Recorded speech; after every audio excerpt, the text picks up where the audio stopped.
No es que les regalamos la casa, le pusimos todo y después que sobrevivan. Nosotros los adoptamos a esta familia, así que los vamos a seguir sosteniendo hasta el último de sus días. Y claro, no le resolvemos no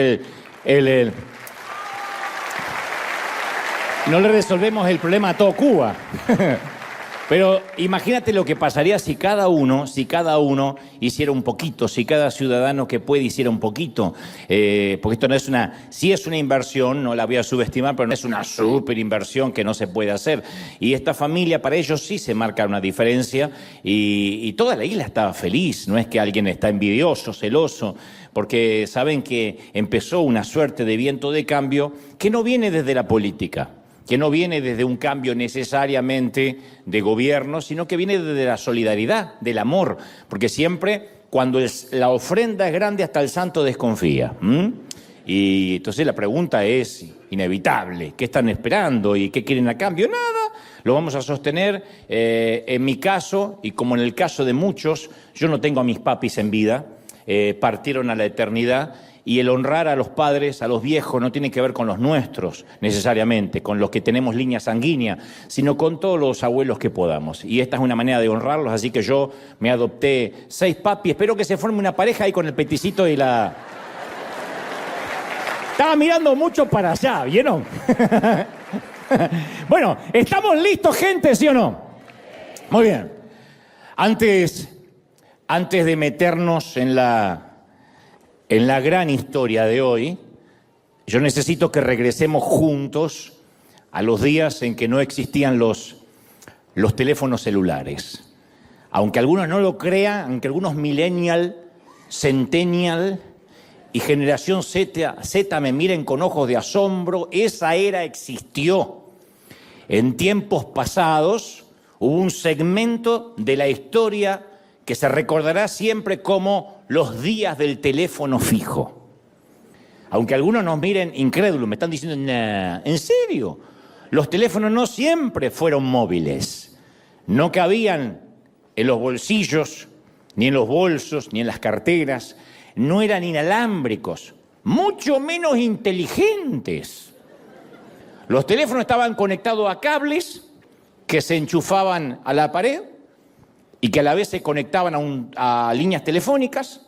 Incluso esos teléfonos fijos, por lo menos de donde yo vengo, no llegaban a nuestros hogares de clase media tirando a subsuelo. Los teléfonos podían tardar 20 años, no estoy exagerando. Uno pedía el teléfono y decía, ¿y en cuánto me lo ponen? Y calculen estas 2 décadas.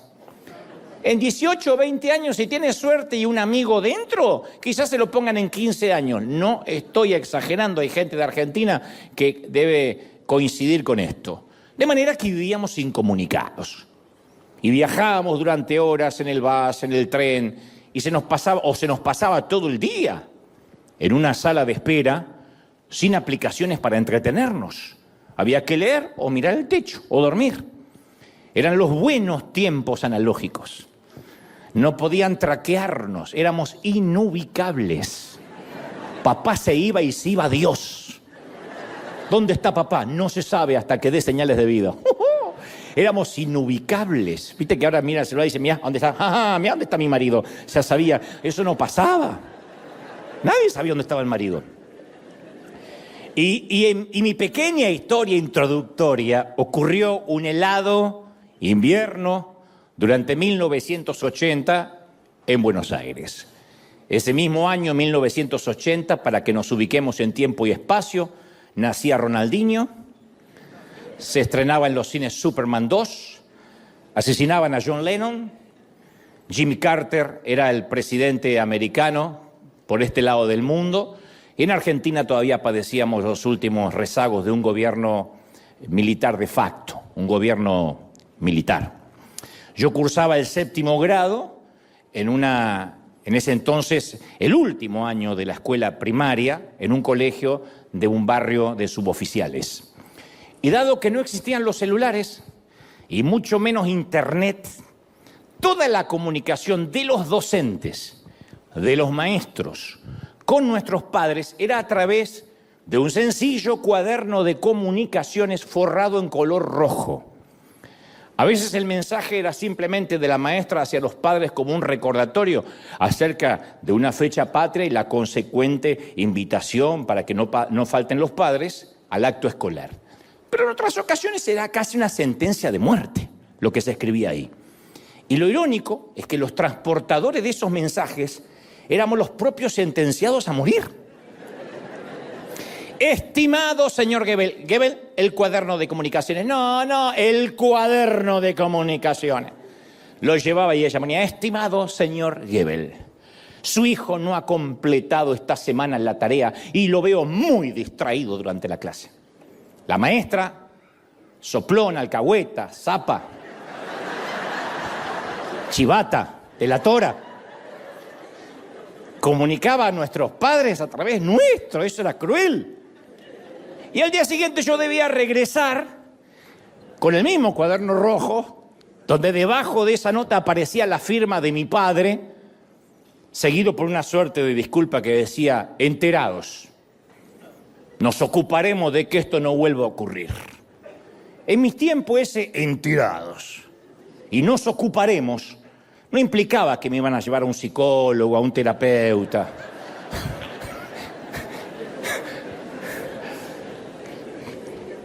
Pero llegó el fatídico día en que mi recurrente mal comportamiento, supongo que en 7º grado estaba pasando una mala temporada, hizo que la maestra escribiera en el cuaderno, necesito reunirme urgente con alguno de los señores padres de Goebbels este próximo miércoles a las 9 de la mañana aquí en mi aula en el colegio.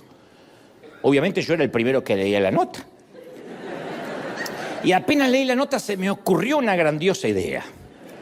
Como ya me había inventado un par de veces que habían operado de la vesícula a mi mamá, y como ya se me habían acabado las excusas y la cantidad de vesículas,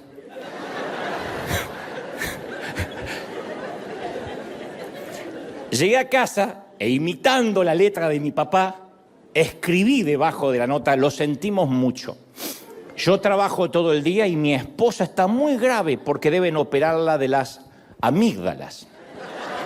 Firmado Federico Goebbels, papá de Dante. Y lo llevé. Insisto, no existían los celulares. Era imposible corroborar la veracidad de la nota y mucho menos de la firma. Solo los mensajeros que transportábamos nuestra propia horca teníamos el único acceso a la verdad. La maestra leyó la nota. Dijo, bueno, que tu mamá se mejore, pero los voy a citar para la semana próxima. Oh. A la siguiente semana escribí, señorita maestra, la operación de las amígdalas resultó bien, pero descubrieron un bulto extraño en la panza.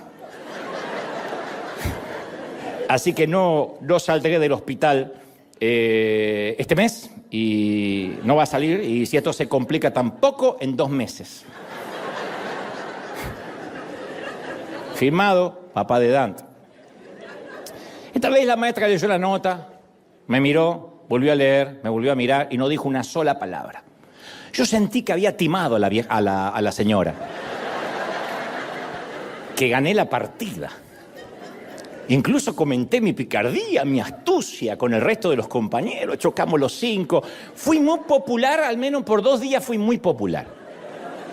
Fueron mis 2 días más felices de todos mis años del colegio. Me pedían autógrafo, me pedían que imite otras firmas, que simule otras notas para mis compañeritos. Me sentí un político. Bueno, pero el viernes de esa misma semana, la maquiavélica y endemoniada maestra se tomó el trabajo de aparecer en la puerta de mi casa.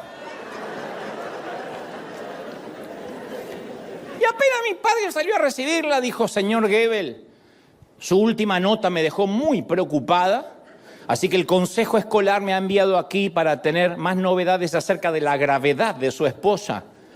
Acto seguido atrás salió mi madre vivita y coleando.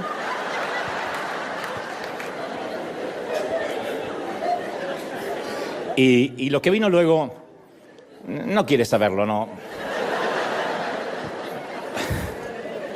Lo sórdido de lo que ocurrió aquella tarde me obliga a no abundar en demasiados detalles Especialmente por aquello de no herir ninguna susceptibilidad y respetar la memoria de mis padres que ya no están. Lo cierto es que 44 años después sigo usando esta historia para ilustrar la estupidez de los atajos. Porque eso es lo que usé, un atajo. Fui un timador, pequeño timador, pero timador al fin. Y en vez de enfrentar el camino honrado, cuesta arriba y más largo, agarré el ancho, cuesta abajo y deshonesto. Entonces todos en algún momento, porque me miran así como asombrados diciendo, ¿qué clase de líder tenemos? Todos, hasta de adultos, elegimos la ruta rápida y fácil.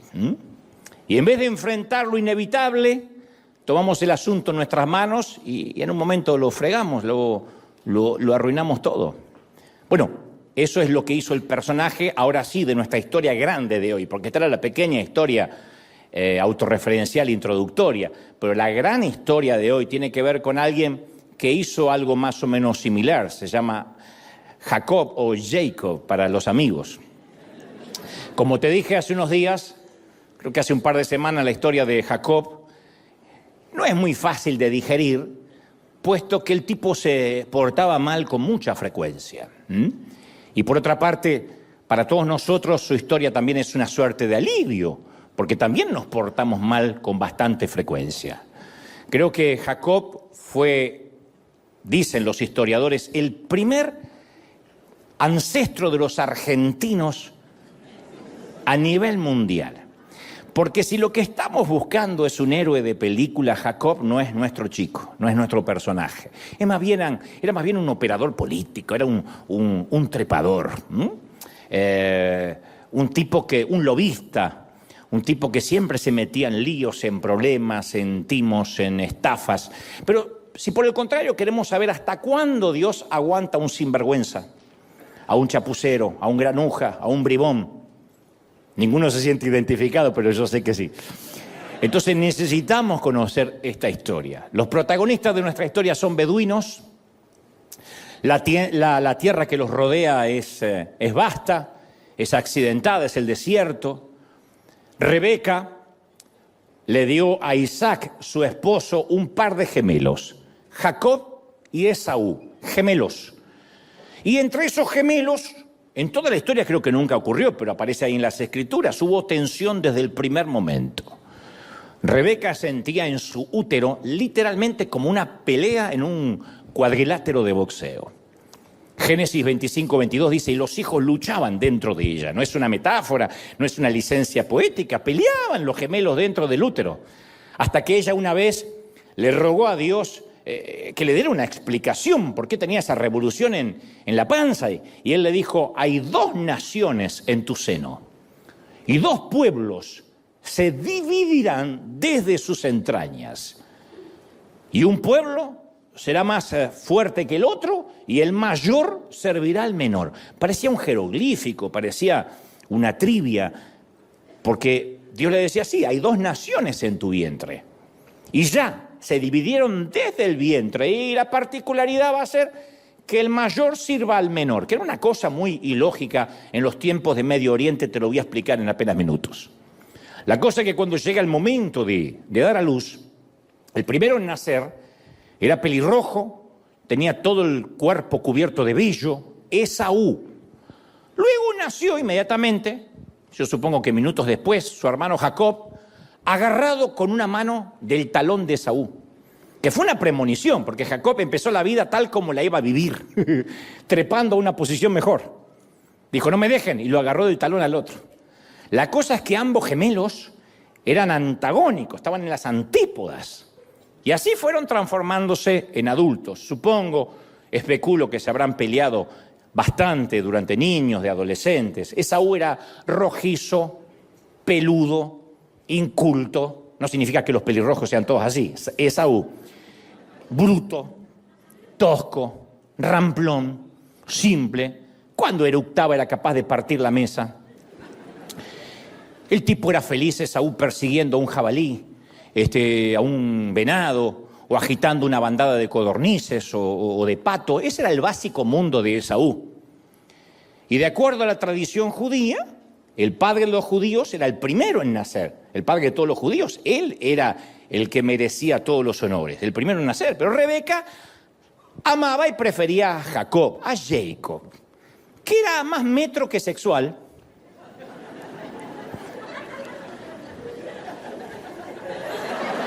Sabe la señora. Más estudioso que musculoso, más de la casa que de estar afuera. Era más de sábado me quedo a mirar Discovery Channel que saliendo a cazar patos el sábado con el hermano. Jacob era el consentido de mami, el segundo. Génesis 25, 27 lo describe así. Era un hombre pacífico que habitaba en tiendas. Él no iba a por la comida, él esperaba que se la trajeran. El padre amaba a Esaú, al velludo, al bruto. La madre amaba al más delicado, a Jacob. Esta era la familia más parecida a los Simpson que a los Ingalls. Hermanos que se enfrentaron desde el útero, padres que tenían sus preferencias, sus favoritos, Esaú y su fuerza, Jacob y su cerebrito.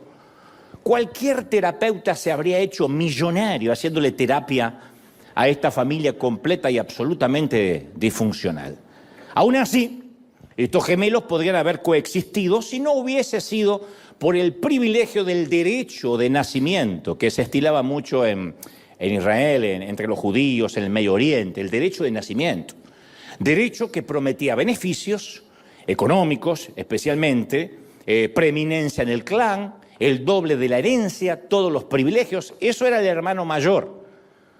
Un día, el obtuso Esaú vuelve al hogar después de casar. Ya eran adultos los tipos. Tenían el estómago vacío y olió desde la puerta la olla de pozole rojo. Guiso para los que no son de México, o algo similar. Bueno, el pozole no tiene explicación, es pozole. Huele el pozole rojo que Jacob, su hermano, estaba revolviendo sobre una olla de fuego, sobre el fuego ardiente. Entonces el aroma al maíz pozolero, la costillita de cerdo, la cebolla picadita, el queso, los chiles guajillos. ¡Ah, me interioricé, eh! No, si yo acá no vengo a hablar estupideces, yo me interiorizo. La lechuga romana, fileteada, y el limón le hicieron agua a la boca, como algunos mexicanos acá que dicen, ¡ay, cuánto falta! Y con su voz gutural y cavernícola, Esaú dijo, hermanito, dame una cucharada de lo que sea que estés cocinando ahí. Cuando ustedes prediquen, hagan de cuenta que es argentino, pongan en el acento que quieran. Y el que de niño lo había agarrado del talón, vio la oportunidad y no lo dejó pasar. Le dijo, ¿qué? ¿Cuánto vale un plato de pozole para ti? No manches. Lo que sea, hermano. Que me muero de hambre, porque era medio cholo.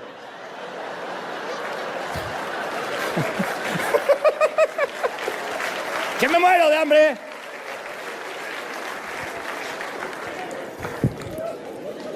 ¿Cualquier cosa? Claro que cualquier cosa. Me comería una vaca ahora mismo.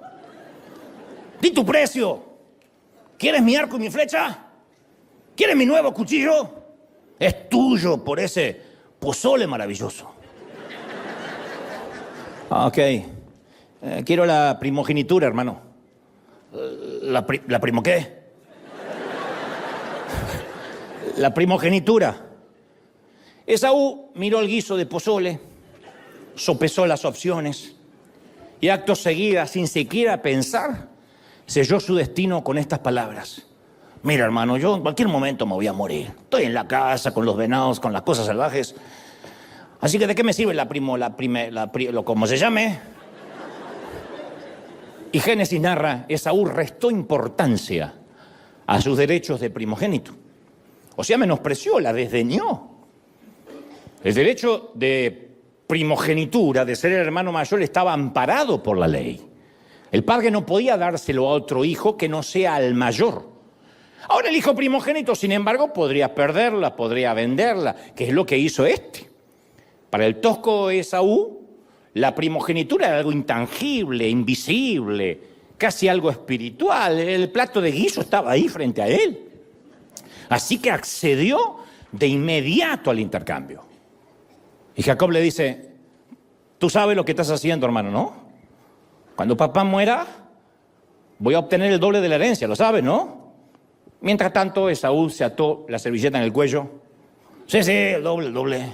Alcánzame el aguacate y chicharrón. Ok. Entiendes que yo voy a ser el primero y no el segundo, ¿no? Sí, lo que digas. ¿Qué hiciste, tostadas para acompañar? Esaú significa que la promesa que Dios le hizo a nuestro padre Abraham, a nuestros abuelos, será para mi familia y no para la tuya, lo sabes, ¿no? Ya deja de hablar, aburrido. Sírveme la comida de una buena vez. Y lo que estaba ocurriendo en ese almuerzo es que Jacob se estaba convirtiendo, en el padre de las 12 tribus, y de su linaje nacería muchos años después nada menos que Jesucristo.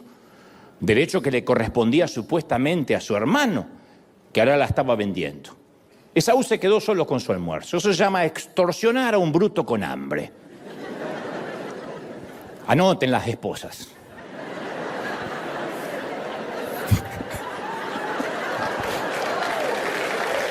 Extorsionar a un bruto con hambre. Los tipos con hambre no piensan. Los tipos con hambre no razonan.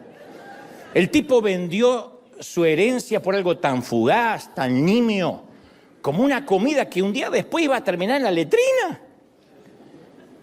Si ustedes dicen, vendió la herencia por un buen asado argentino, a lo mejor. Pero como el cerebro de Esaú se alojaba en alguna parte de su estómago, hacer esa estupidez le pareció justo. ¿Quién en su sano juicio cambiaría su herencia por un guiso, por un estofado?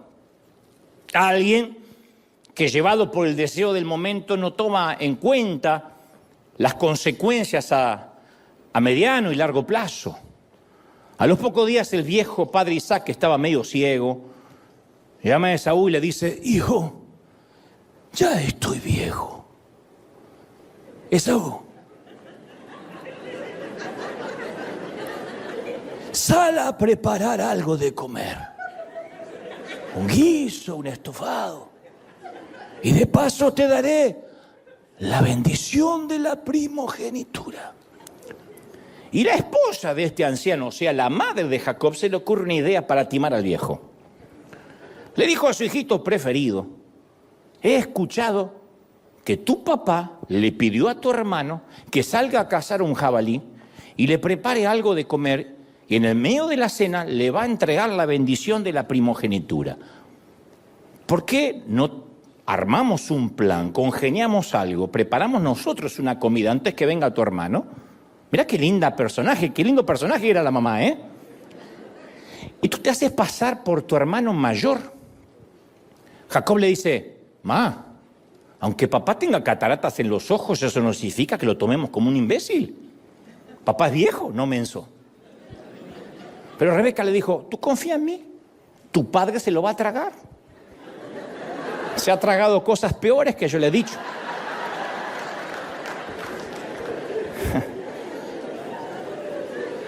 Se ve que lo de Esaú era hereditario.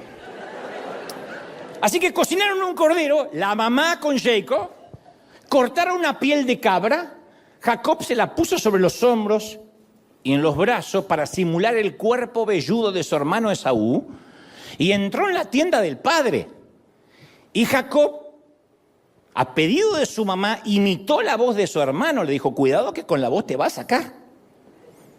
Entonces Jacob dice, papá, soy Esaú. Recién llegué. Y el viejo Isaac cayó en la trampa y bendijo con voz ronca a Jacob, pensando que era Esaú. Que te sirvan los pueblos y póstrense ante ti las naciones. Sé Señor de todos tus hermanos e inclínense hacia ti los hijos de tu madre. Malditos los que te maldigan y bendito los que te bendigan. Te bendigo, hijo. Y sin saberlo, Isaac coronó al hijo equivocado. Al rato aparece el hermano mayor Esaú, cargando un jabalí. 3 ratones ciegos, 3 ratones ciegos, cantando quién sabe qué. Prepara la comida para su padre. Y cuando dice, papá, te preparé tu comida, el papá ya no tenía hambre. La bendición ya no estaba disponible. Y el padre dijo temblando, lo siento, tu madre y tu hermano me timaron. Yo acabo de bendecir a tu hermano.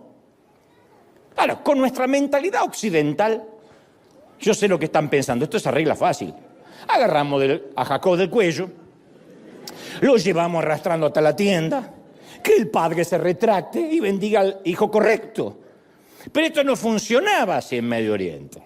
La bendición tenía un elemento vinculante incorporado, era irreversible e irrevocable. Jacob ya había cobrado el cheque. Y de alguna manera es un símbolo hasta el día de la fecha del poder de nuestras palabras. Hay ocasiones que uno no se puede desdecir. Ustedes dirán, sí, estamos viviendo un tiempo en que ni los contratos valen. Sí, pero yo hablo de otras cosas, en esos momentos de frustración donde le decimos a un hijo que nos decepcionó, o lo adjetivamos, o lo descalificamos, y al rato, como todos padres, nos calmamos, razonamos y pensamos, ¿dónde está el botón para retroceder y borrar? ¿Por qué me dejé llevar? Si acaso yo era peor a su edad. ¿Cuántas veces debemos decirle a nuestros padres que han sido buenos padres hasta que esas palabras halagadoras de alguna forma apaguen el grito de las palabras que dijimos algunos años atrás cuando los insultábamos, cuando nos fuimos pegando un portazo? Por algo Santiago aconsejó a los que tenemos mandíbulas más rápido que el cerebro que seamos pronto para oír y tardo para hablar. Hace poco alguien me dijo, cuando te entrevisten, la gran diferencia va a hacer que te tomes 10 segundos antes de responder. Yo dije, 10 segundos, sí, el entrevistador no lo notará, pero eso te ayudará a articular mejor la idea y a no decir algo que después no te puedes retractar. 10 segundos. Es decir, ¿cómo te va en la vida? ¿En dónde te encuentras en este momento? Muy bien. 10 segundos nos ayudan a no meter la pata. 10 segundos. La cosa es que a partir de ese momento, de lo que ocurrió en esa tienda, a partir de ese momento dice la Biblia que Esaú guardó rencor contra Jacob y juró, apenas muera mi padre, voy a matar a mi hermano. Y lo dijo de manera tal que se escuchara en todo el barrio. Rebeca se escucha la amenaza, la madre, y le dice a su hijito preferido que se arme una mochilita y que se mande a mudar. O sea, dice, tu hermano te va a matar. Y cuando tu hermano dice que te va a matar, no es una metáfora, te va a matar. O sea, Jacob logró lo que quería, pero ¿a qué precio? Se desintegró la familia, tuvo que huir de por vida, traicionó la confianza de su padre, fue a mentir por la herencia, se tuvo que ir con una mochila, se fue sin herencia. Todo porque tomó un atajo, todo porque no pudo esperar. Y la pregunta es, ¿qué atajos tomamos nosotros en la vida? A veces todo lo que tenemos que hacer es esperar, porque el tiempo y Dios son nuestros aliados. Lo que pasa es que el uso horario de Dios es distinto al nuestro y eso nos pone nerviosos, ansiosos. Así que hacemos trampa, cortamos camino. Si no es imitando la firma de nuestro padre en el cuaderno rojo, lo hacemos con los impuestos, con la planilla Excel. Engañamos, no con pieles de cabra, sino con mentiras. Pulimos manzanas, exageramos los hechos, maquillamos la verdad y hacemos funcionar el sistema. ¿Cuántos atajos se han justificado con las mejores intenciones? Pero un atajo equivocado, incluso tomado por las razones correctas, siempre termina causando dolor, siempre. Es un laberinto con muchas trampas ocultas. Entonces Dios no necesita que lo ayudemos con nuestros planes. Rebeca no necesitaba confabularse, Jacob no necesitaba engañar. Todo lo que tenían que haber hecho es esperar en Dios. Dios había dicho, el mayor servirá al menor. Punto, de alguna forma va a pasar, el tiempo de Dios siempre es perfecto. Imitar la firma de nuestro padre en el cuaderno de notificaciones tarde o temprano nos va a meter en líos.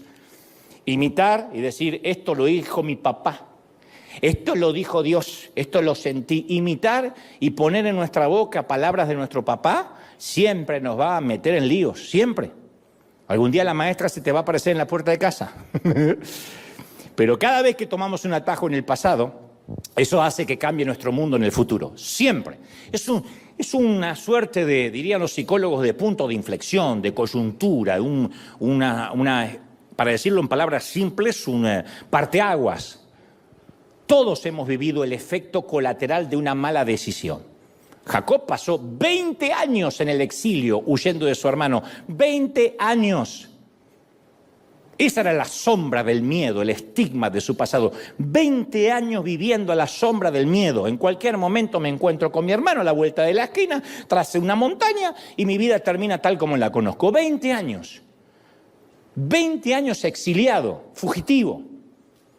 Y la mayoría de nosotros vivimos con algún estigma de una familia dividida, un corazón roto, un pariente enojado, un hijo que no nos habla, un padre que no nos atiende el teléfono, un hermano que nos detesta.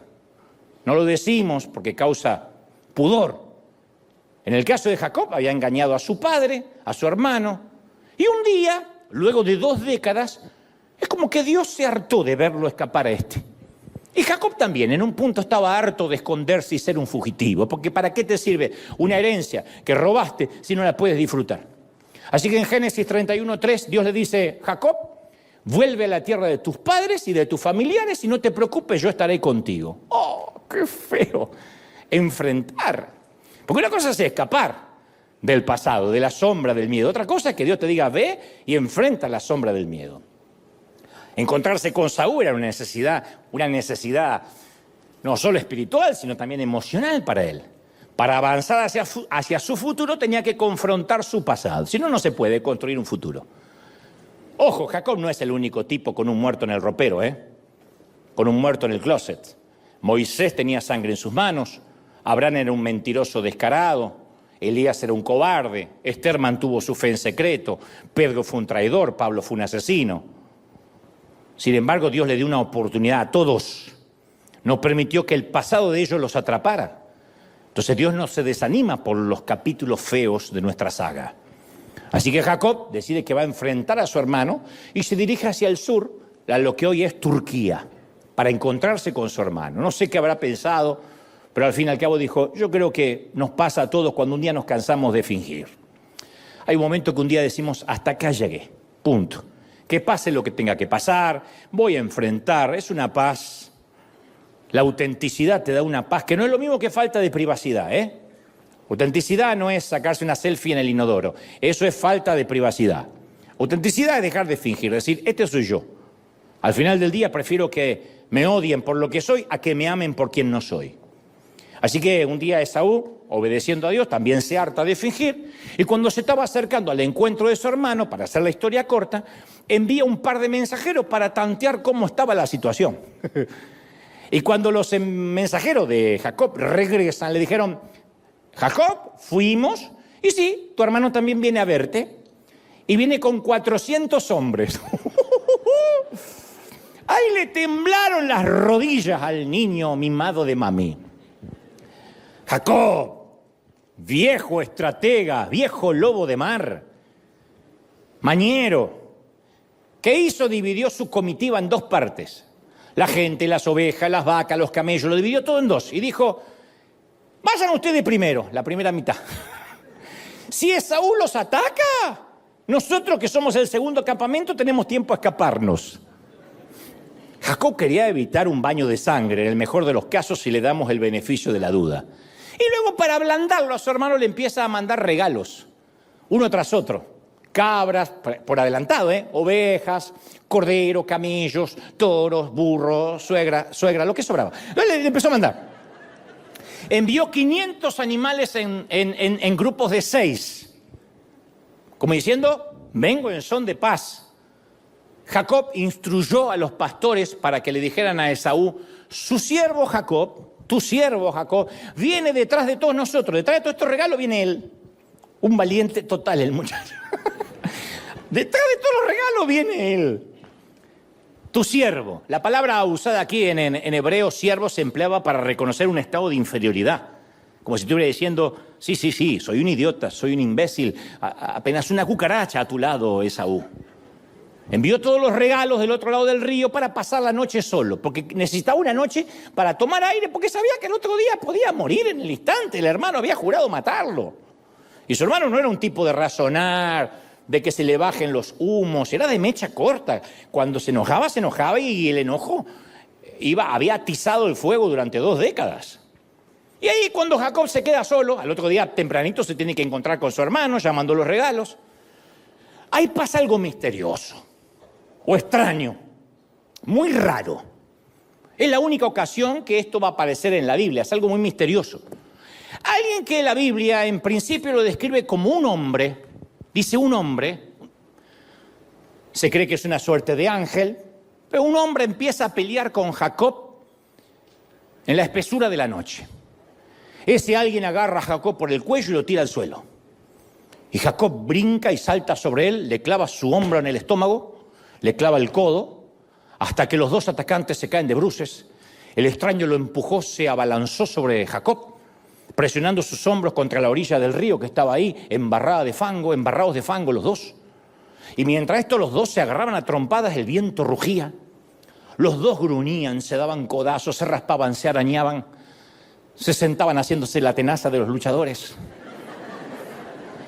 El hombre trató de huir y Jacob lo arrastra hacia atrás y sigue la pelea. Los cuerpos estaban resbaladizos por el barro, por el fango, la piel mojada por el sudor.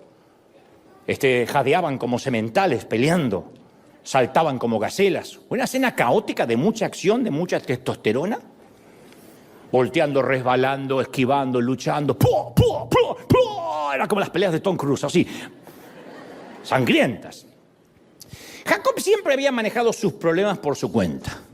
Él peleaba sus propias peleas y según sus reglas. Reglas de barrio, de lo que sea. Era inteligente, astuto, perspicaz, escurridizo. Se había ganado la vida, caramba, así. Siendo un trepador sin escrúpulos. Pero esta vez las reglas habían cambiado. Peleó durante toda la noche hasta que Jacob vio el primer resplandor del amanecer en una colina lejana y se dio cuenta que había peleado toda la noche. Yo pienso que habrán tomado ciertos treguas de minutos. Tiempo. Toman agua y siguen peleando. Y la Biblia narra que cuando este hombre se dio cuenta que no podía vencer a Jacob, le tocó la coyuntura de la cadera y ésta se le dislocó a Jacob. ¿Quién era este hombre extraño?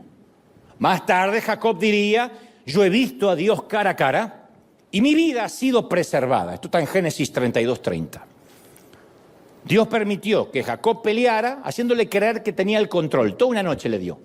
Y después, con un solo toque, como quien está jugando con un boxeador amateur, Dios le dislocó la cadera así, ¡pac!, dejando a Jacob cojo, para que esté listo, cojo, para regresar junto con su hermano.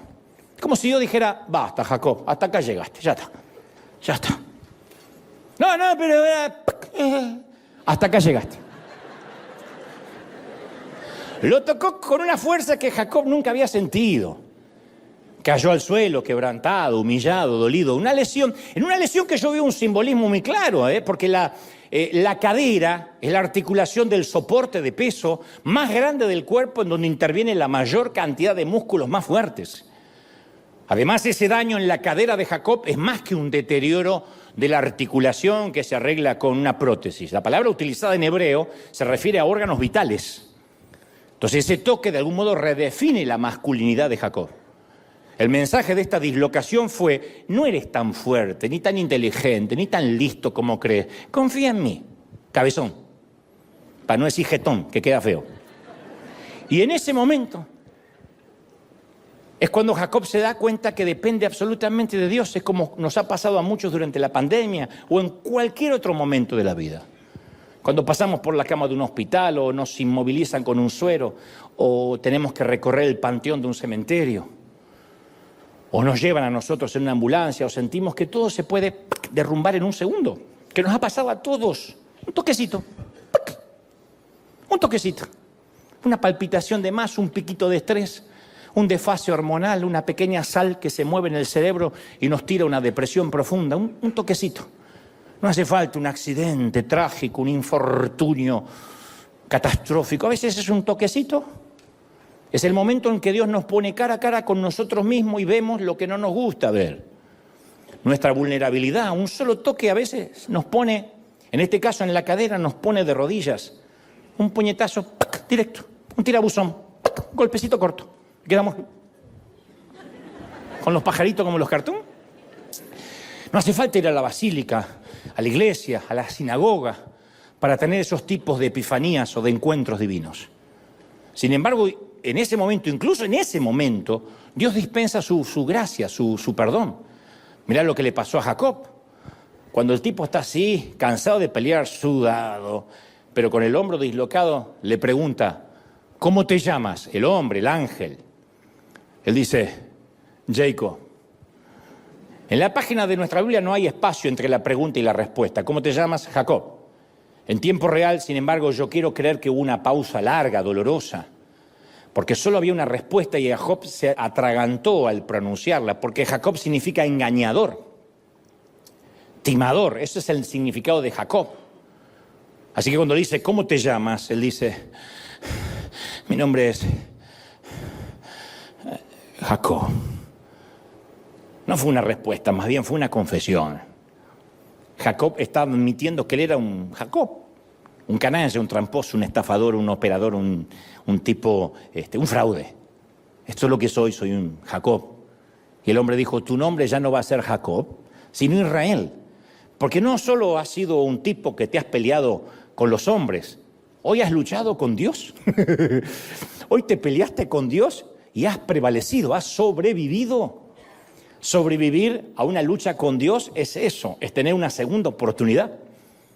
Y recibir un nombre nuevo en cualquier momento es importante, pero recibir este en particular tiene un significado especial, porque Israel significa Dios pelea, mientras que Jacob significa suplantador, tramposo. Israel significa Dios pelea. O sea, el antiguo Jacob luchaba por sí mismo. El viejo Jacob confiaba en su ingenio, en su estrategia, en su mente sagaz. El nuevo Jacob, Israel, ahora depende exclusivamente de Dios. Y desde ese día, cada vez que se presentaba, era un recordatorio de Dios. ¿Encantado? Me llamo Dios pelea. Cada llamado a cenar era un recordatorio. ¡Dios pelea! ¡Rápido! Que está el asado argentino. ¿En serio? No, somos pobres, así que pupusas, así que comen.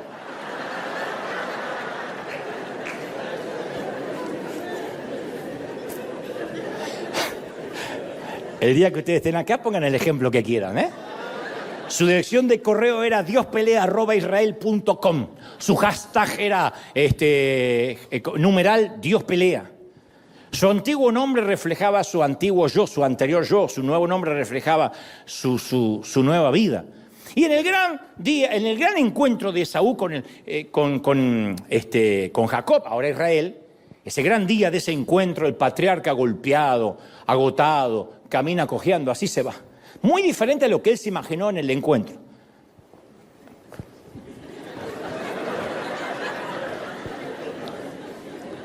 Recién dislocadito, porque no es que tuvo un postoperatorio, lo pasaron a una sala común, lo enyesaron, recién dislocadito, estrenando la dislocación. Y el hermano, musculoso, camina unos 13, 14 pasos delante de su milicia de 400 hombres. ¡Ey! ¿Qué pasó? Su barba todavía está rojiza. Los brazos de Saúl todavía están gruesos. Tiene un arco y una aljaba colgada en la espalda. Y es Esaú el Doberman contra Jacob, el perro salchicha. Y Génesis 33:3 relata, entonces Jacob se le adelantó y se inclina al suelo 7 veces. 2, 3, 4. Quizá no se podía levantar. Y quedó como que se estaba inclinando mucho, pero se inclinó 7 veces. Jacob en su locura, antes de este toquecito, podría haber corrido a esconderse o haber pergeniado otro plan. Ahora que es Israel, con cojera, no tuvo más remedio que confiar. Se postró como un vasallo ante un rey en una corte antigua. Y de repente, Esaú corre, dice la Biblia, a su encuentro. ¡Ey! Y lo abraza. Echándoselo sobre su cuello, lo besó y ambos lloraron. Yo creo que apretó tanto a Jacob que perdió el aliento. Dijo, así es como me va a matar. Pero lo estaba abrazando en realidad. Lo apretó tanto que perdió el aliento. Los ojos de los gemelos se encontraron por primera vez después de 20 años. Y lloraron de alivio. Lloraron de perdón. Lloraron ante la posibilidad de un nuevo comienzo. De un reinicio. Esaú lloró porque su hermano regresó a casa. Israel, ex Jacob, lloró porque pudo enfrentar cara a cara su pasado solo para descubrir que su pasado ya no tenía tanto poder sobre su vida. Que la sombra del miedo era eso, una sombra. Era nada más, nada menos que eso, una sombra. Que él había agigantado, había hecho grandilocuente. Y Dios había cumplido la promesa que le había hecho en Betel a Jacob. Yo estoy contigo, te guardaré donde quiera que vayas, te haré volver a tu tierra, no te dejaré hasta que no haya hecho contigo todo lo que iba a hacer. No te voy a dejar. Es maravilloso, ¿sí o no? Entonces, Dios hizo lo que... Este es su modus operandi, este es el modus operandi de Dios. Dios despojó a Jacob de su poder humano, dejándolo solo, confiando en Dios. Y Dios, obviamente, mientras tanto, ablandó el corazón de Esaú, ¿no? Dios guió a Jacob en su futuro, ayudándole a enfrentar su pasado. Entonces no retengas nada.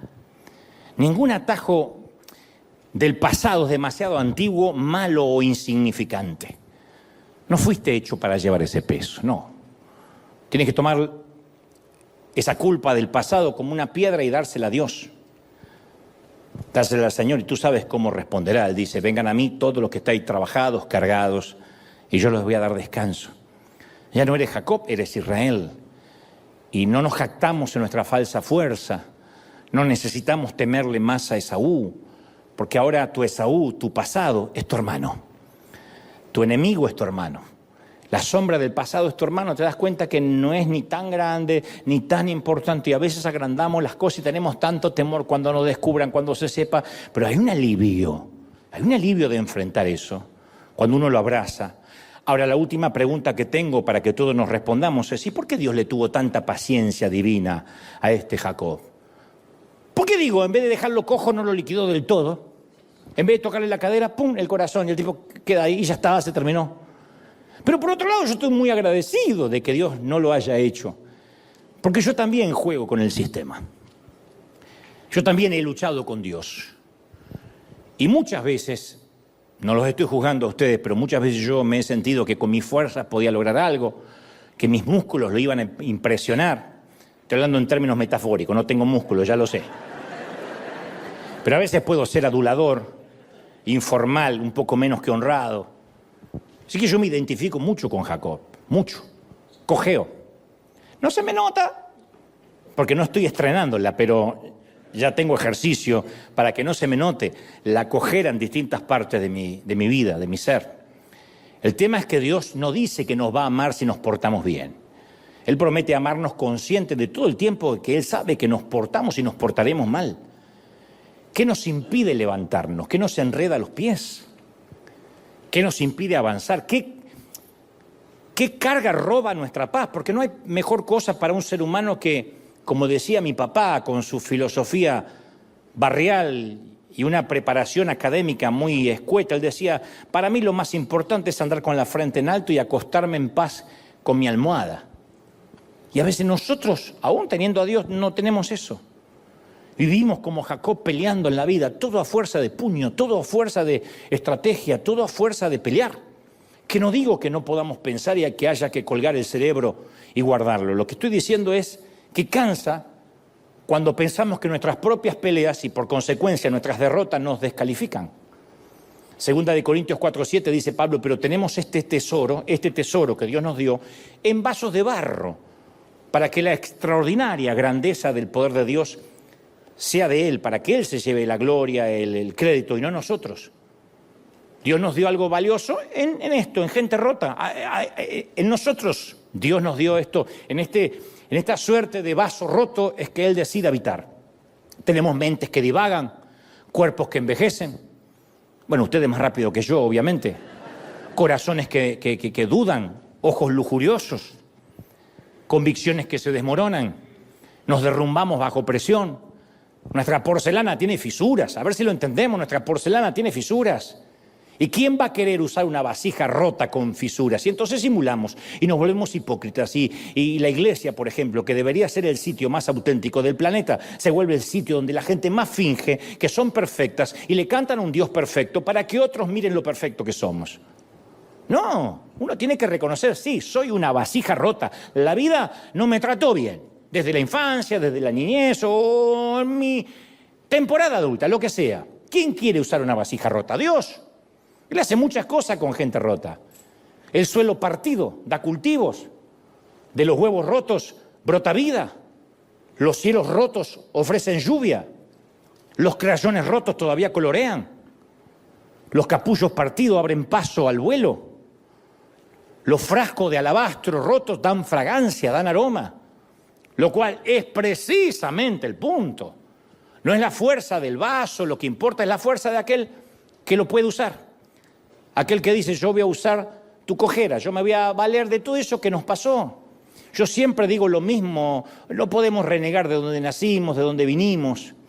La mayoría venimos de sitios muy pobres, de barrios muy carenciados, de padres, como te conté, que las disciplinas no eran terapéuticas ni pedagógicas, era la chancla, el cinturón, en el peor de los casos un palo literalmente en el lomo.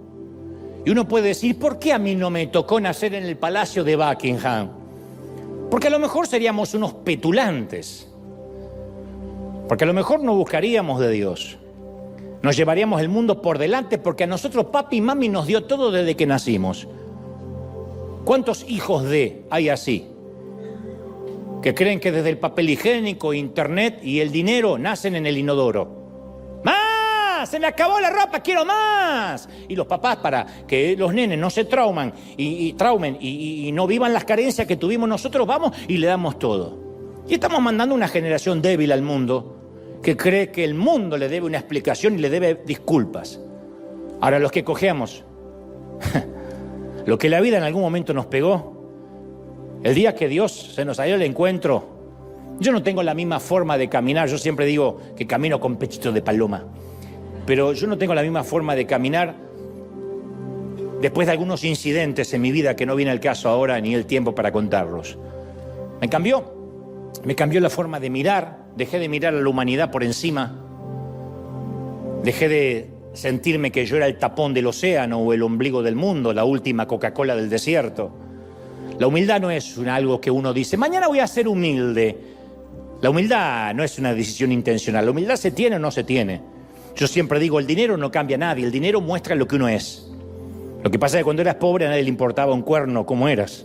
Cuando uno tiene dinero puede mostrar si fue un miserable toda la vida, un egoísta, o si es una persona humilde. La humildad no tiene que ver con la cuenta bancaria, no tiene que ver con el dinero, ¿sí o no?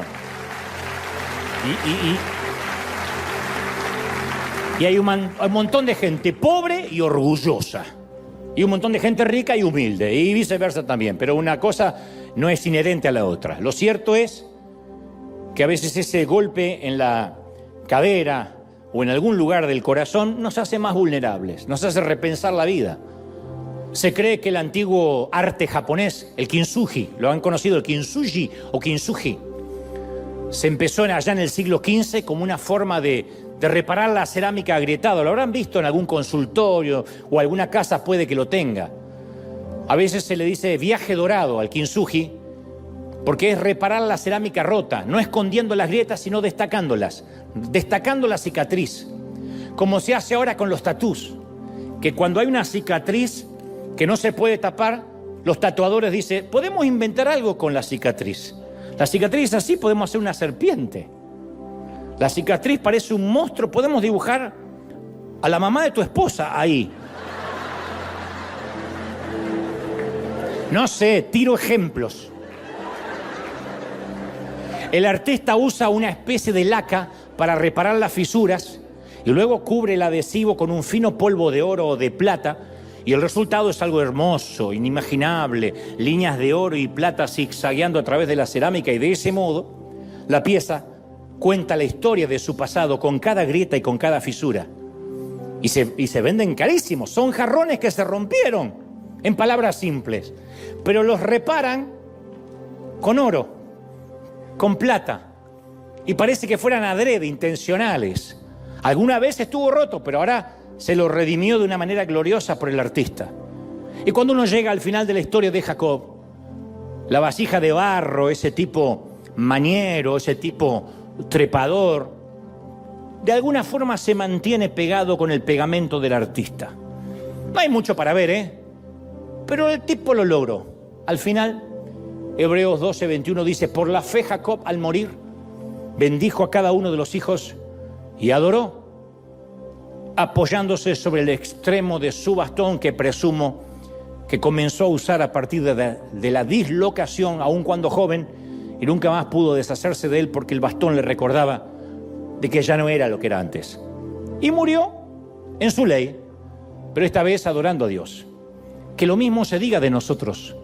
No tenemos que ser perfectos para ser amados, no tenemos que sacar buenas calificaciones. Simplemente necesitamos creer en un Dios que se queda con los indignos, con los pocos rendidores, hasta que lleguemos a casa. Porque en algún día todos vamos a tener que desembarcar, señores. Él es el Señor el Dios de las segundas oportunidades.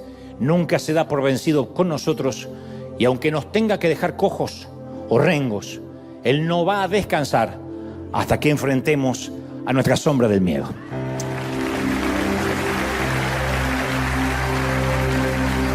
Ese aplauso, señores. Si quieres que dale un aplauso grande, grande, grande, grande a Dios y dile: Señor, maravilloso. Este aplauso tiene que ser grandioso para sellar de que empezamos otra vez, de que somos Israel. ¿Sí o no? Ese aplauso grandioso, gente, al Rey. ¿Sí o no?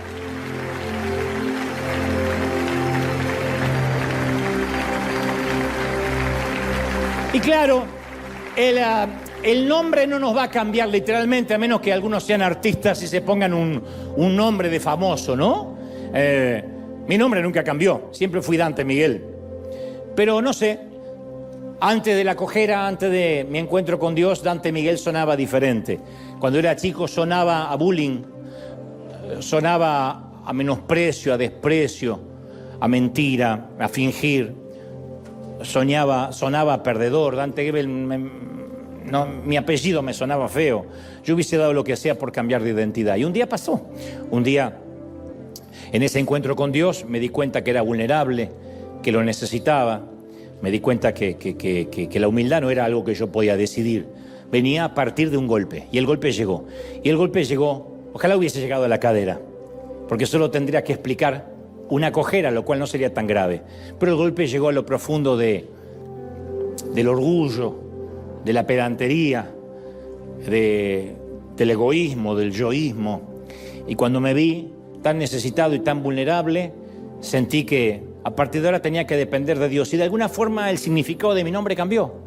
Cuando empezaron a decir: yo escuché a Dante, el otro día lo escuché a Gebel y me hizo bien. Me di cuenta que ahora mi nombre no estaba relacionado con lo que yo sentía antes, con el ser un perdedor, el ser un loser, el estar siempre viviendo o mirando cómo sobrevivir. Me di cuenta que ahora mi nombre estaba relacionado con ayudar, con bendecir, y me hizo bien. Y lejos de ponerme orgulloso, porque los que conocemos lo que oculta nuestra ropa, no podemos sentirnos orgullosos. No hay maquillaje, no hay prótesis, no hay botox que pueda disimular lo que tenemos en el alma, las fisuras, las cicatrices del alma. No hay prótesis para eso. No hay botox, no hay cirugía plástica, no hay lifting para las marcas del alma. Y algo nos cambia en el interior. Y sabemos que a partir de ese golpe se activó una cuenta regresiva.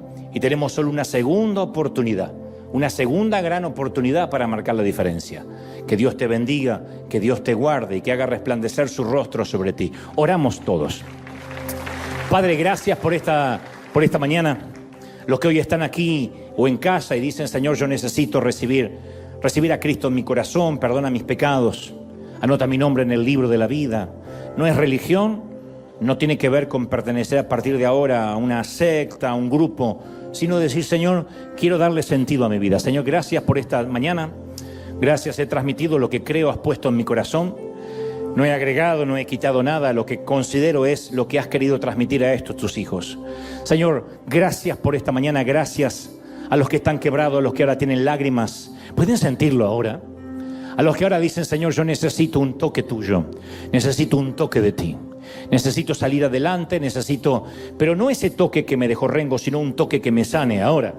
Enfrentar las sombras del pasado, aquellos que están huyendo de algo, de algo que dejaron atrás en sus países, en sus barrios, en una antigua relación, en una expareja, hijos.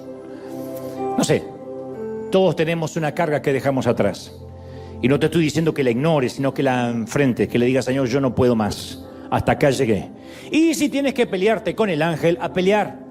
Si tenemos que pelearnos con el ángel, a pelear. Señor, gracias porque nos traes revelación, gracias porque nos bendices, gracias porque nos tocas, gracias porque nos llenas. Señor, bendigo a tu pueblo, a estos tus hijos, bendigo tu entrada, tu salida, tu acostarte, tu levantarte, bendigo noviembre y diciembre, que sean meses extraordinarios, que termine ese extraordinario para empezar un 2025 aún mayor. Te bendigo en todas las áreas. Si puedes levantar tus manos, dile, yo recibo esta bendición, y como aquel viejo Isaac, digo, te bendigo en todo, que te sirvan los pueblos, que tengas bendición en el campo y en la ciudad, en tu entrada y en tu salida, en tus ganados, en tus lagares, en la ciudad, en el campo, en las fronteras. Que Dios te bendiga en tu aliento, en tus sueños más íntimos. Que Dios bendiga el fruto de tus manos y el fruto de tu vientre. Que sean benditos tus hijos y los hijos de tus hijos. Que tengas prosperidad, vientos a favor. Que el Señor te bendiga en todo lo que pienses, sueñes, visiones o pienses aún en lo más íntimo de tu ser. Te bendigo, te digo fuerza para continuar. No te entregues, no te rindas, porque aunque tengas que enfrentar la sombra del pasado, en tu cojera Dios se va a glorificar. Te bendigo, permito y digo que Dios te llene tu alma, tu corazón, tu mente y tu espíritu, en el cuerpo, en el alma y en el espíritu. Amén, amén y amén. Sean bendecidos para bendecir. Ese aplauso al Rey, gente. Lindo domingo, coman rico, descansen. Nos vemos la semana que viene. ¡Chao!